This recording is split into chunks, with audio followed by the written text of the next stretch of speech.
Welcome everyone. My name is Katherine Winkler. I'm with Buffalo Niagara Water Keeper. I'm a senior program manager. Looking around in the crowd, I know I've worked with some of you in the field, in the office, throughout the years. I've been Water Keeper for 15 years. So as I go through this presentation, I'm just going to give a quick overview of some of our projects. And as I was pulling this presentation together, I thought, wow, there's a lot of stuff that really I think will relate to, your world and your experiences. So if you have any questions, please just feel free to stop me, and I will go through those. Oh no, Bill.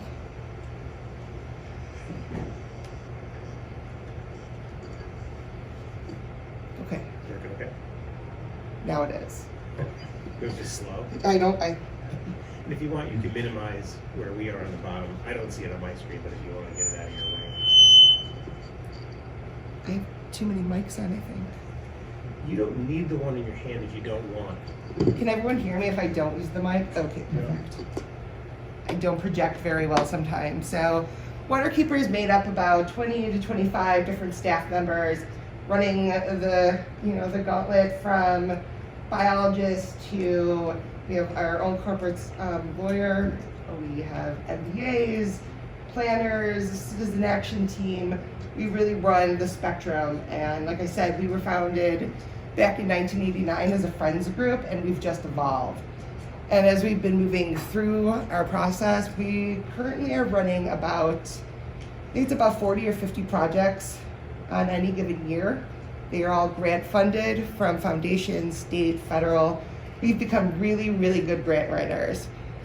So what we do, I know it definitely looks brighter at home. So upper left hand says connecting humans to water. So one of our focus is really providing those public access sites and bringing people into our waterways. I grew up in the city of Buffalo, and I was unaware that the Buffalo River was less than a mile as the bird flies from my house. Right? We didn't go there. There's still a lot of children we meet with at different schools who have never been to one of their local waterways. Protecting our Great Lakes states, inspiring climate resiliency. We have a really big project right now where we're mapping and modeling the entire city of Buffalo shoreline. Coastal resiliency is huge. Our storms are getting more intense and more frequent, and we really have to be able to protect our water supply and our critical infrastructure. Restoring polluted waters is another one of our main goals. So with water quality sampling, this one I thought would be really interesting to just touch upon. So this project, it's several different projects, but we really focus on bringing volunteers to our waterways on a set schedule or after storm events to take water quality samples and see what's happening in our waterways. We are all over the watershed. We are looking at plastic pollution. Anyone ever heard of nurdles? Nurdles are these little plastic beads that are used in the manufacturing of plastic products. And for some reason, they are released into our waterways. So we've been collecting those as part of one of our projects. Harmful algal blooms are causing fish kills. So some of our citizen volunteers will reach out to us and say, hey, we think we have a harmful algal bloom. We'll go test it. Well, we'll collect the samples, send it off to DEC, who will test and confirm, or say it's not a big issue. Bacteria sampling. The city of Buffalo is on a combined sewer system. So when it rains, all of the sewage can overflow into our local waterways. Bacteria such as E. coli impacts our waterways not only from a safety human perspective, but it also reduces the level of dissolved oxygen in the water, making the macroinvertebrates and the fish unhappy in that situation. PFAS or PFAS, excuse me, is one of the new emerging terms that you're going to start hearing more and more about. It's the breakdown of legacy chemicals in the water. They're being uptaken into the fish, into the birds, and at this point there's really no good solution for it, so we've been sampling for that as well. Public access sites. So this is really my bread and butter. Water Keeper is really focused on being able to bring people to the waterways, whether that's kayaking with our new kayak launches, or that's just providing places for people to go and sit on a bench and listen to the water. Those ecological respites along our waterways, when you live in the heart of the west side and you don't have a single tree on your road, are critically important. So the pictures here on the left-hand side, on the upper left, that's a picture of what is going to be Ralph Wilson Park, where LaSalle Park was out on Lake Erie, Black Rock, that area. So Waterkeeper has been working with the project team to ensure that not only is it a great park for recreation, but it also has coastal resiliency and habitat built in. So you can kind of see, let's see if I can make this work. Oh, look, it says poop poop. I know it's going to say it again. Is that the more you see it in the part of the program? We're going to stop doing this. But there's an inlet there that we were really able to convince the design team to put in. Waterkeeper secured about, I think we're at $12 million in funding for this project. So if anyone has driven by, I know some of you have, the first phase of the project was to cut all the trees down. We apologize for that. It was what it was. I was not happy. It hurt my soul. But this project should be going in the ground starting in May of this year. On the upper right-hand side is probably my pride and joy of 2021 or 2022. That is the Ohio Street DEC fishing access site. This site used to have a car top boat launch, and pretty much that was it. So Waterkeeper received funding through New York State to put in a really incredible public access site. It has a great kayak launch, but the thing I think I'm most proud of at that site is we were able to put almost a cantilevered-esque fishing pier over the water. And the entire site is ADA accessible.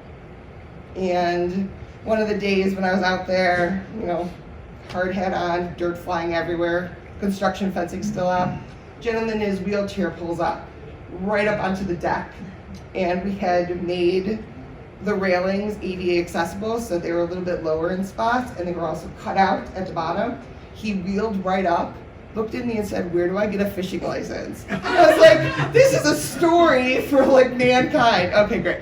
So, that's really my pride and joy. And then the one below is another fishing or kayak access site that we put in. Living Shorelines projects, we really aim to restore hardened shorelines into sloped areas to prevent erosion, sedimentation, provide habitat. So I think we're up to 15 or 20 of these Living Shorelines projects throughout our region at this point. Headwaters. This is where you guys explore, right? Yeah, so it's critically important that we protect these headwaters. This is our drinking water supply. This is where everything is coming from. There is a very big disconnect between the headwater communities and the city of Buffalo. So being able to bring people together and make that connection for them has been really exciting. So that leads to the bulk of my presentation, and that's gonna be Crow Creek. And looking around, I know at least 2 of you, maybe 3, were part of this project, and there may or may not be pictures of you. So Crow Creek is a project that we started about 7 years ago at this point. Crow Creek is located in the Upper Tonawanda Creek watershed. It historically had one of the best populations of native and naturalized brook trout. It's just an incredible headwater area. The stream is cold and moving fast, and it's a really nice site. Oh, and now I'm going to show you a video if this works. If not, we'll just skip right over it. Hold on.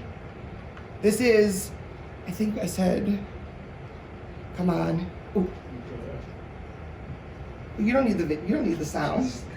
Here, it's fast. There's a 10-minute version that they told me I'm not allowed to show because it'll bore people. So this is Crow Creek in a nutshell. I'll go through a bunch of these pictures in the next few slides. was really starting out with a very perched, misaligned culvert that was put in not that long ago. And it was causing sedimentation, and it was causing the native trout to not be able to go upstream.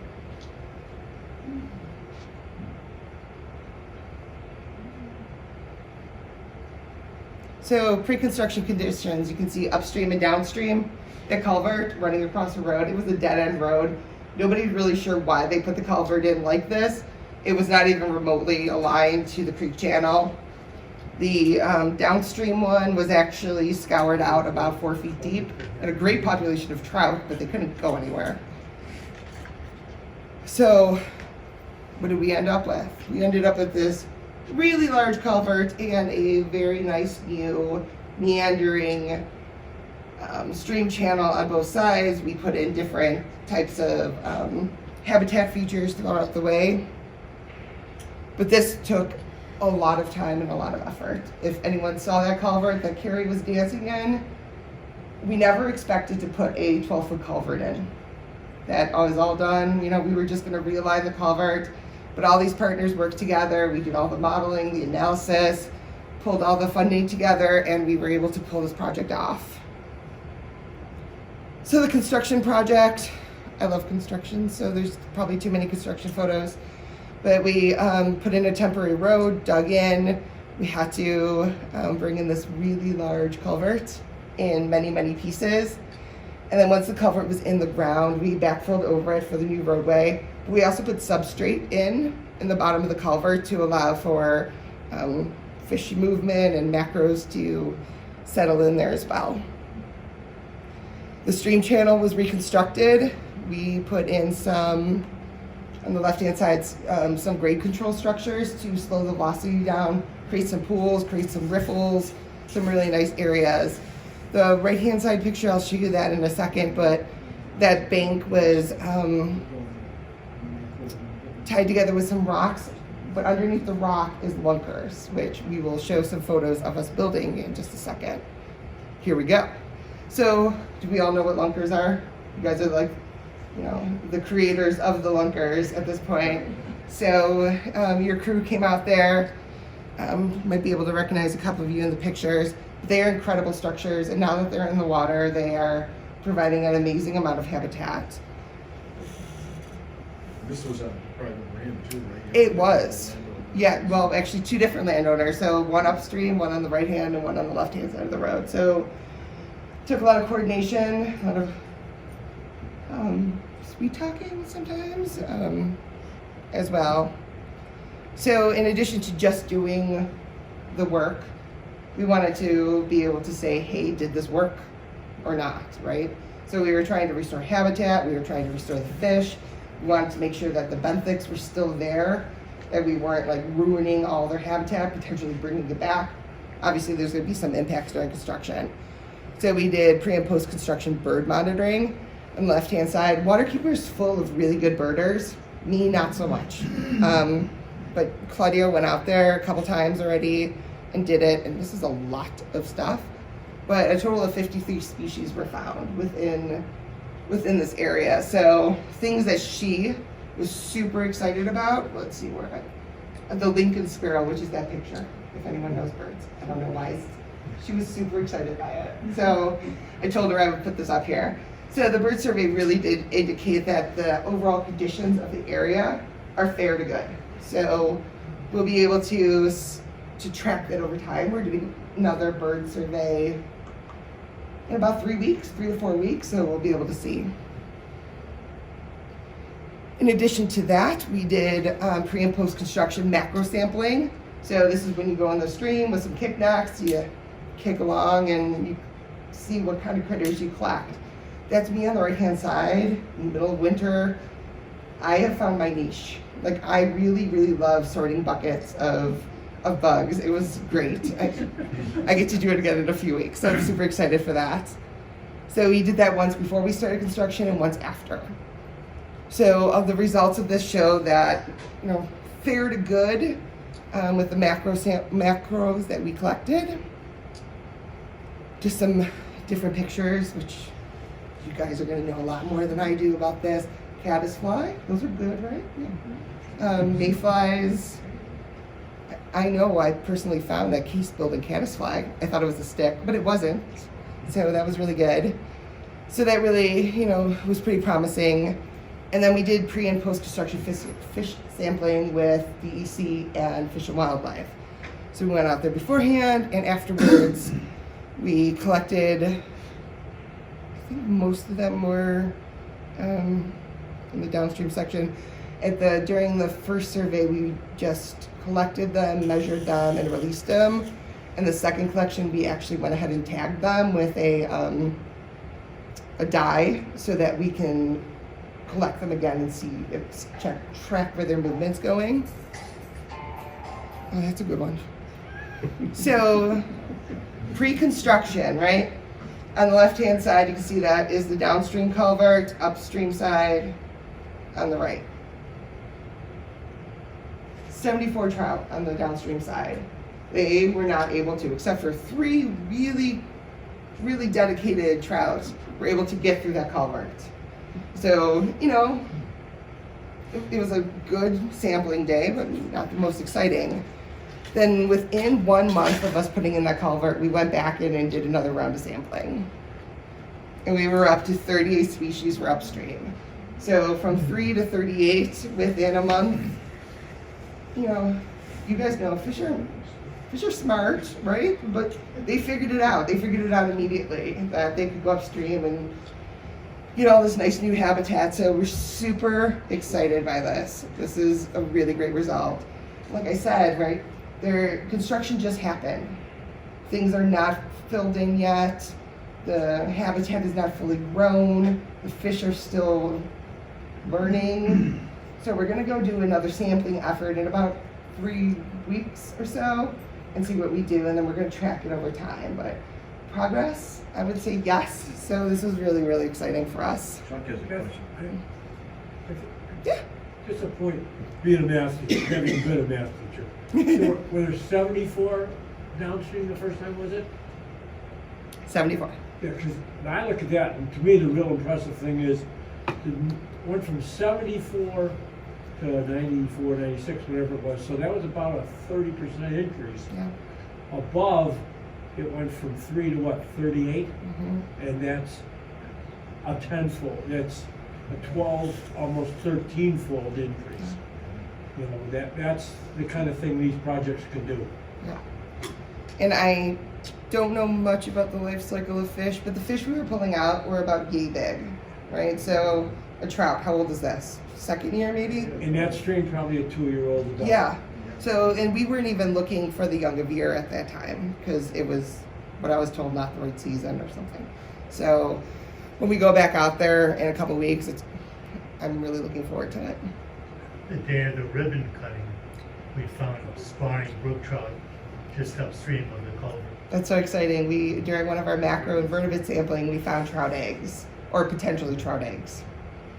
We couldn't really define them, but that's what we were told that they most likely were. So it's just. I think we got a question or comment back Yep. here. Are there any impassable barriers between Crotch Road and the reservoir? There is not. So the reservoir is the first barrier, if you want to call it. So yes, this is a public water supply for the entire city of Attica. There's an Attica reservoir right downstream from it. So not only is it critical for the fish, but also people's drinking supply. Did you sample anything between Crotch Road and the reservoir? We went downstream just to where the photo is. So probably, I would say about quarter mile, half mile down only. No evidence of height? No. The whole time I was out there, once again, full disclosure, I can't tell a fish from another fish. And there was just the fish guy that was out there with me. He said, "Oh, this is not a trout." But I tossed it back in. That only happened once. So all the fish in the creek at that point were trout. I don't know what that means to you guys. We just don't want pike in there. No pike. Yeah, we don't want pike in They're there. the ones with the teeth, right? Yeah, I don't want those either. The water But tip eating in fish. in the summer was in the 40s, so, yeah, I don't think Pike would Yeah, no. hang out there. Yeah, it's, the water's super cold, Yeah. like all through the summer. It's really, it's a great stream. So just another representation of that, of the upstream culvert. It's, the magnitude is huge. So looking forward to see what happens. And this is our beautiful project team. Got a couple of you. Sorry, I forgot his name. One holding in the center from your group. Oh, that's Kat. Kat. Any camera on it. Yeah, no, it was great. How are you?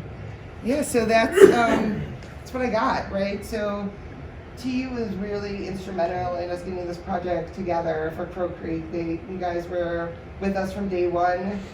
You were out there helping us build the lunkers, showing us how to do everything and installing it, and just really being a partner in securing the lumber for us. And the partnerships for all these projects are critical. Because as someone mentioned, they're almost always on private lands. You have to deal with that. You have to build those relationships. But it also requires Fish and Wildlife Service, DEC, everyone, all the permitting agencies. So something that looks as simple as just removing a culvert is a 5-year endeavor sometimes. So, but with these types of results, I think it's worth it. Yes. Is this going to be part of your sampling program also? So, Fish and Wildlife has added this to their trout sampling moving forward. So they've done the 2 rounds with us. They're coming out next week, and then they put it on their priority sampling list. I don't know what that looks like moving forward. I don't know if it's a yearly thing or as needed, basically, or as they have the opportunity to, but it's recognized now as a significant trout stream. Yeah. Is the DEC, are they recognizing this as a catch and release, fly fishing only area? No. It's not accessory to it, Yeah, it's all private. it's no catch Fishing. Fishing. No, yeah, no fishing. Yeah, I mean, even when we were going out there in a couple weeks, we had to get landowner permission to even be out there, so.